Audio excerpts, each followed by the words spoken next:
Nicolas Canteloup.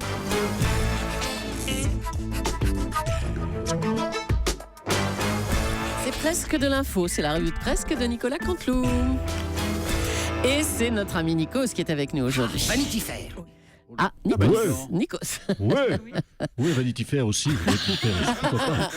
Vanity Fair, pourquoi pas. Salut le morning, salut Julia, Salut. Thomas, Natacha est là. Les ingénieurs du son ne sont pas là, mais tous les autres sont là. Salut le docteur Jean-Marc Brandini, notre reine des neiges, Lola Saumur. La big news of the day, c'est, oui, chers auditeurs, c'est que Thomas Soto sera en direct d'Athènes lundi. Nous y serons ensemble. Depuis le C'est temps vrai. que les personnalités qu'il agace en interview lui conseillent d'aller se voir chez les Grecs, il va y aller pour de bon, Thomas. Thomas, il vous reste donc très exactement, je le rappelle, 48 heures pour apprendre le grec ancien et les bases du sirtaki. Bravo la technique. Je vous ai mis de côté un costume traditionnel, regardez. Vous êtes magnifique avec cette petite jupette plissée blanche, costume traditionnel, la chaussure à pompons et Ah le ouais. bonnet sur la tête. Ça va vous aller ravir.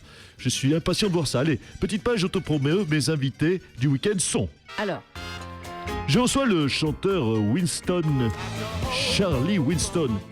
Souvenez-vous. Oui, il a fait un... Magnifique. Il a fait un méga tube en 2007.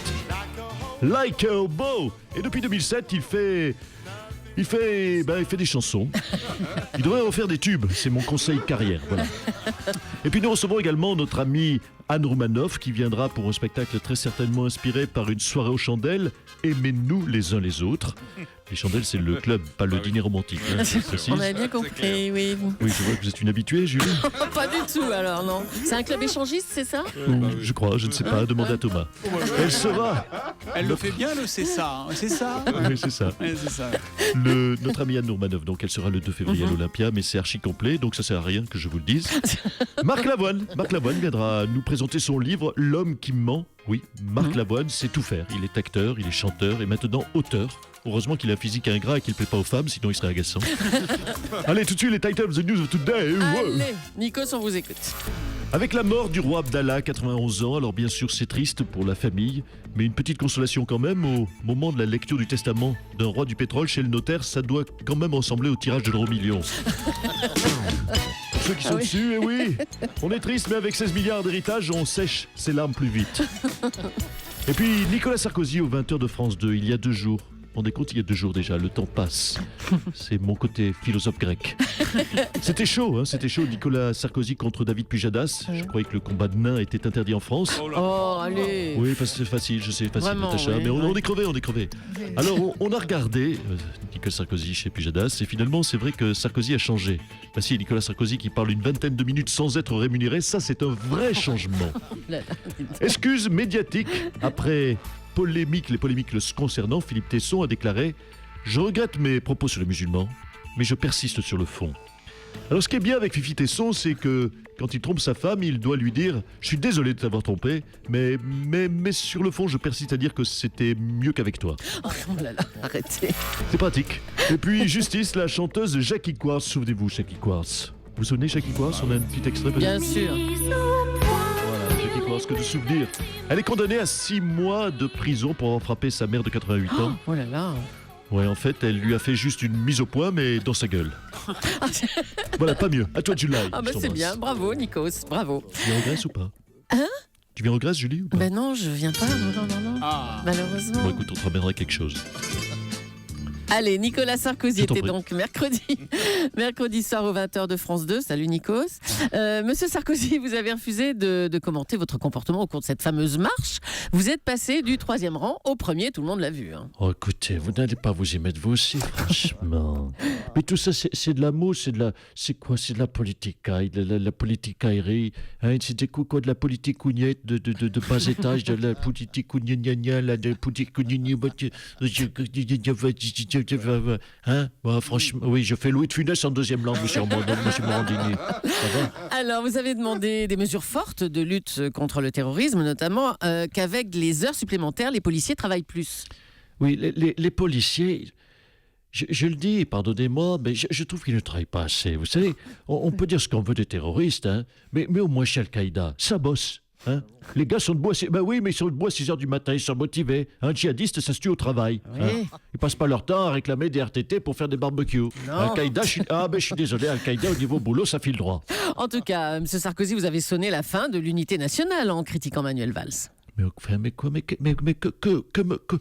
Qu'est-ce que me reproche-t-on? Mais c'est normal. On se bat pour la liberté ou pas? La liberté d'expression? Eh bien moi, je devrais arrêter de dire du mal du Gros Hollande et de son Premier ministre constipé, c'est ça la liberté? Arrêtez. Hein? Alors caricaturer Mahomet, ça va, mais caricaturer Valls, ça surtout pas. Hein? Mais il n'est pas prophète, Valls, que je sache. Hein? Ça suffit les 2 poids 2 mesures. Hein? Oh là là, vous êtes remonté là. Bon, on vous laisse, M. Sarkozy. Bon Ça week-end quand m'agace. même. Hein. C'est une victoire pour Ségolène Royal. Les sociétés d'autoroutes sont prêtes à céder. Elles vont modérer la hausse de leurs tarifs. Madame Royal, vous êtes heureuse? Oui, on en a pas aussi parlé cette semaine. C'est une formidable économie, hein, surtout quand vous faites des grands trajets, des 50, 60 kilomètres, des trajets de 3-4 jours. Attendez, 50 km, ça prend pas 4 jours quand même. Ah si, avec ma Eulièse, si. Ah, j'en déduis donc, cher Julie Leclerc, que vous n'avez toujours pas de voiture électrique. Ah non, je n'en ai Qui pas. a sa voiture électrique autour de cette table? Levez la main. Personne. Cela dit, Ségolène Royal, les augmentations sont simplement repoussées. Hein. Elles seront effectives en 2016 ou 2017, l'année de la présidentielle, comme par hasard. Oui, on peut écouter ça n'est plus mon problème, hein, vu que je ne me présente pas. Hein. Bon. Je sais qu'on m'a beaucoup soutenu, je m'en souviens en 2007. Hein. Mais il y a des limites. Hein. Vais-je me battre pour faire gagner des gens qui m'ont aidé à paumer? Hein. On risque de vous surprendre. Non, je persiste ici. Merci Ségolène Royal. Qui arrive là? Oula. Oh là là. Bonjour. Mais En qu'est-ce- cause écologie. Mais enfin, depuis quand ça vous passionne l'écologie, monsieur Strauss-Kahn? Écoutez, plus que cela. Ah. Et là, ce n'est pas l'économiste qui vous parle, c'est l'éthologue. Ah, l'éthologue? Oui, le spécialiste des différentes espèces animales dans leur milieu naturel. Oui, d'accord. Mais c'est quoi votre combat? Écoutez, je suis triste. Triste de constater la disparition de la chinoise marcheuse du 13e à bottes léopard. Quasi introuvable, la roumaine des maréchaux à jupe en zèbre. Et que dire de la vieille parisienne à camionnette des bois? Oh là là, mais arrêtez. Oui, ces derniers dinosaures qui tentent de survivre grâce à de généreux donateurs en lisière du bois de Boulogne. Ah là là, la disparition des espèces. Merci Dominique Strauss-Kahn. Merci d'être J'en passé. prie. Une étude stupéfiante a été révélée hier d'après des équipes de chercheurs canadiens et américains. Une pomme d'aujourd'hui, issue de l'agriculture extensive, contient 100 fois moins de vitamines qu'une pomme de l'année 1950. Voilà. Hein. Enfin, la vérité éclate. Gérard Larcher, mais quelle vérité? Que les fruits, c'est pas bon pour la santé. Hein. Manger 5 fruits et légumes par jour, tu parles, c'est...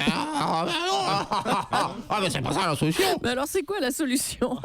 Les enfants, je le dis, les enfants, manger 5 sous-croûtes et cassoulet par jour. C'est ça. Là, oui, là, c'est construction. Hein, consistant, c'est nutritif. Hein, regardez mon corps d'athlète. Hein. Faites-vous plaisir, Mme Polony. Matez le beau gosse. Matez le beau gosse, Natacha.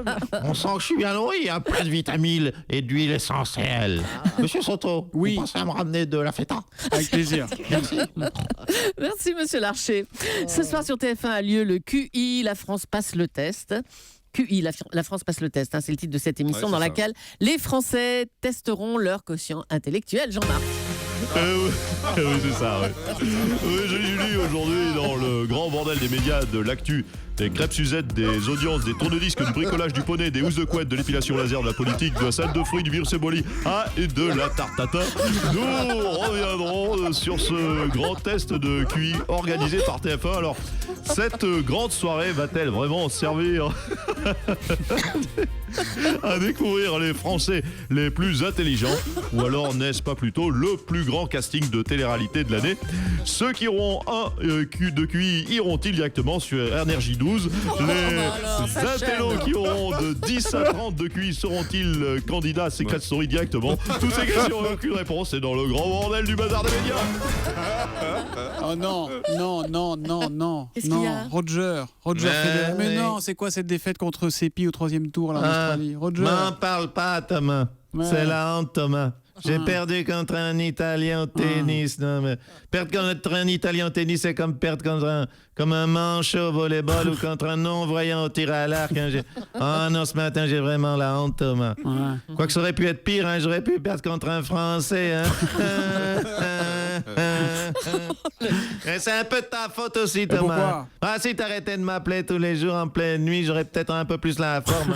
T'as fait exprès, Thomas. Ah, pardon. Salut les gars, Thomas. Pardon. Un Bon, vrai bah, remettez-vous fan. bien, ce sera Vas-y, pour pas, je Wimbledon. pleure là. C'est un peu proche. Merci Nicolas Canteloup et bravo à Roger. Non, pas bravo à Roger Federer, bravo à Nicolas Canteloup parce que Roger, non. Roger, bah non. c'est Nicolas pas son qu'on genre. retrouve lundi en direct, juste avant 9h moins le quart sur Europe.